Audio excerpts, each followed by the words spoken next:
Bonjour à tous, j'espère que vous allez excellemment bien. Aujourd'hui on se retrouve pour parler cyclisme, pour faire la présentation de la deuxième étape de Paris-Nice 2025. On va revenir un petit peu sur le parcours, la météo, les différents favoris et on terminera par le programme télé. Allez, n'hésitez pas à vous abonner à la chaîne, à réagir dans les commentaires, à mettre un pouce bleu, à partager la vidéo sur les réseaux sociaux, notamment auprès de vos proches, si vous pensez que ça peut les intéresser.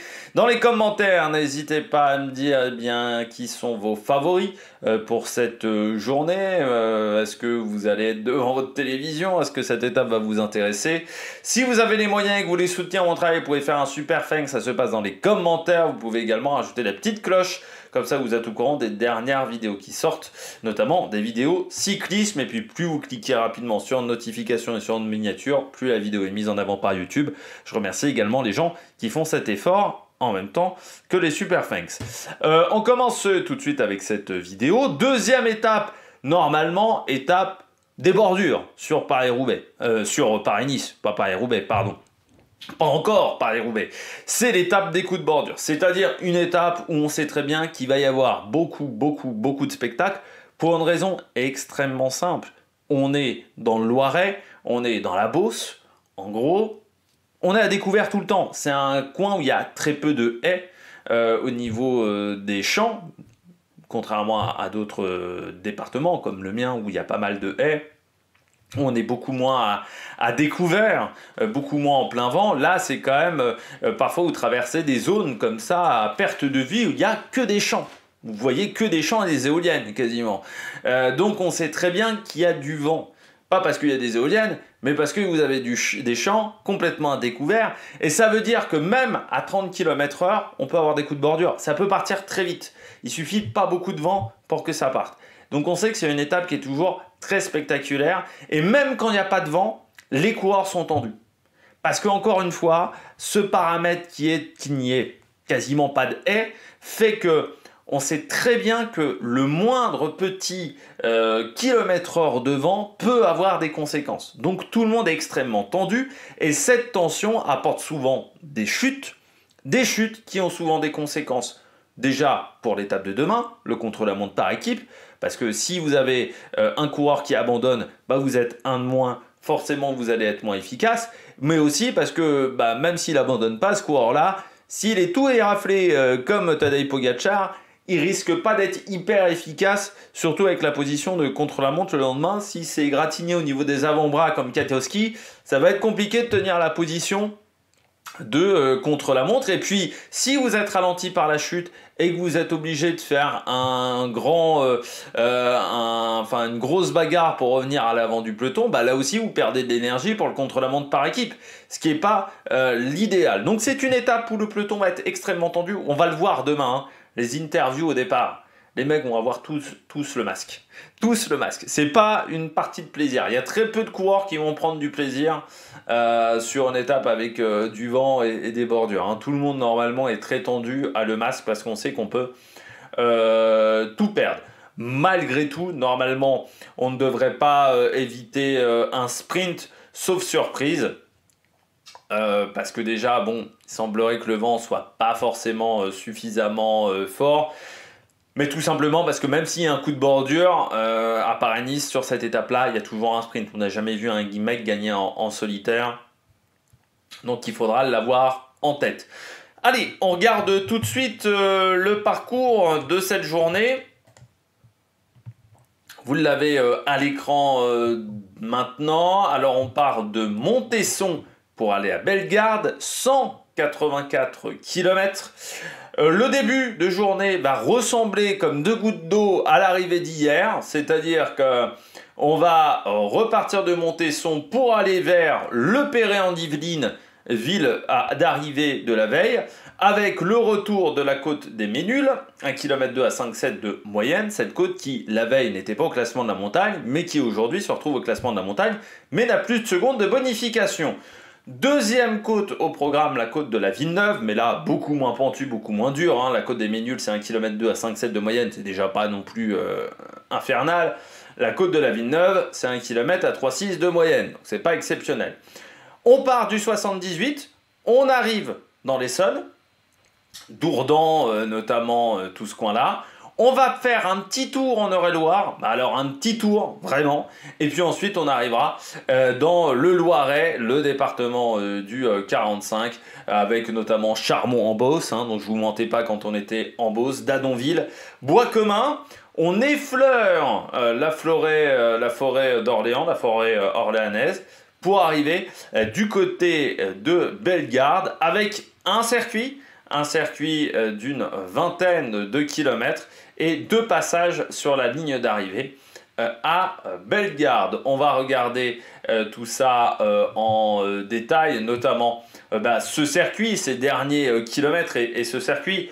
Vous voyez, c'est absolument pas infaisable, c'est vraiment même très simple en fait du côté de ce parcours, avec notamment, il faudra faire attention seulement à ce giratoire, mais qui a l'air d'être un très grand giratoire, hein, parce que vous voyez qu'il y a une énorme départementale, la 950, et une autre grosse départementale, donc je pense qu'on n'est pas sur un petit rond-point, voilà, de village, on est sur un très très gros rond-point.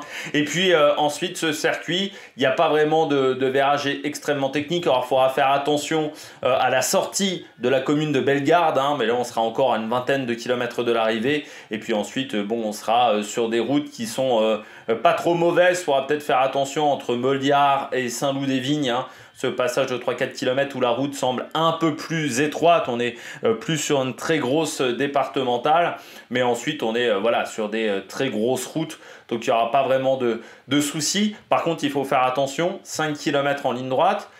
Alors, on n'a pas d'indication, comme on le voit, de ralentisseurs, donc c'est-à-dire qu'ils ne doivent peut-être pas être trop prononcés, comme la veille. Mais on aura donc ce giratoire et cette longue ligne droite, ça veut dire que ça risque d'être vraiment la guerre pour le placement, et il ne faudra pas être trop tôt devant, et dans ce petit jeu-là, Tim Merlier peut être extrêmement fort, donc il faudra faire attention. On regarde tout de suite la météo du côté de cette journée avec la carte, hein, donc vous voyez on part du 78, on va passer dans l'Essonne, également l'Eure-et-Loire rapidement, et puis arriver dans le 45 du côté du vent. Trop faible pour faire des coups de bordure. Normalement, on aura maximum 20 km/h. En plus, c'est un vent qui n'est pas bien positionné. C'est un vent de sud. Donc, c'est-à-dire qu'il viendra plutôt de face. Donc, plutôt pour ralentir les coureurs. Donc, on ne devrait pas pouvoir créer vraiment de grosses différences. Par contre, vent de sud, ça veut dire qu'il sera de face dans cette dernière ligne droite de 5 km, donc il ne faut vraiment pas sortir en premier, et je dirais que ça confirme l'avantage pour Tim Merlier. Du côté des conditions climatiques, eh bien, le temps sera maussade avec un risque de pluie qui est assez important en début de journée, aux alentours de 60% de risque de pluie. Mais plus on se rapproche d'Orléans, en fait, plus on se rapproche de l'arrivée tout simplement, plus ce risque de pluie diminue, et on devrait même avoir du soleil du côté de la ville d'arrivée. Et puis eh bien, les températures entre 13 et 15 degrés, donc ça devrait pas être trop mal pour les coureurs. Comme sur toutes les grandes courses, on va regarder un petit peu l'histoire sur cette journée. Est-ce qu'on a déjà eu des arrivées, par exemple, sur cette commune qui va aujourd'hui être la ville de Bellegarde? Eh bien oui, on a déjà eu une arrivée. C'était en 2019, c'était l'étape numéro 2. Déjà un sprint à l'époque. Et c'était Dylan Groenewegen qui s'était imposé devant Garcia Cortina, et Philippe Gilbert avait pris la 3e place. Donc on s'était retrouvé à avoir un petit groupe à l'avant de la course. Il y avait eu des bordures hein, sur cette étape. À l'époque, on partait de l'Ébrévière. C'était déjà l'étape numéro 2, 163 km. Il y avait eu des bordures, hein, des coureurs s'étaient fait avoir, je pense... Là, Marcel Kittel qui avait fini à 1 minute 20, Jacobsen avait été distancé, Ciccone par exemple avait perdu du temps lors de cette journée, ou encore Boissenhagen, il y avait eu Daniel Felipe Martinez également qui avait passé un mauvais quart d'heure, comme Esteban Chavez. Et Simon Yates aussi, qui avait perdu beaucoup de temps sur cette journée. La ville de départ, elle, du côté de Montesson, eh bien, n'a jamais connu de départ d'étape de Paris-Nice, du côté de cette ville, pas très loin de Paris. Et pour la ville d'arrivée, donc on n'est pas très loin de Gien et d'Orléans du côté de Bellegarde. Donc bien entendu Pierre Rolland à chaque fois quand on parle de Gien. Et pas très loin non plus de Pithiviers avec Geoffroy Le 4. Et on passe pas très loin de Nemours également, la ville de Jean-François Pêcheux. On regarde tout de suite la stratégie sur cette journée. Bah, il faudra être attentif. Il faudra être attentif parce que même si potentiellement il n'y a pas de vent, il peut quand même y avoir un risque. Donc il va falloir faire attention, notamment sur les changements de direction. Pas forcément quand on descend nord-sud, parce que là on sait très bien que le vent ne sera pas dans la bonne direction, mais il y a quelques portions sur la fin vent de côté, donc c'est là où il faudra être attentif.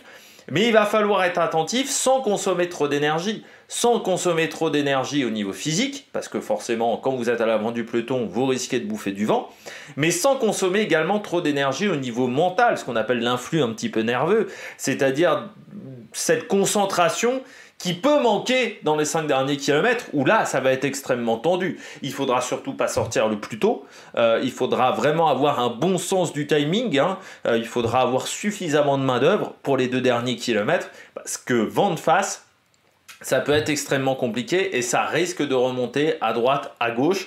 Donc il va falloir sur ce sprint avoir le sens du timing.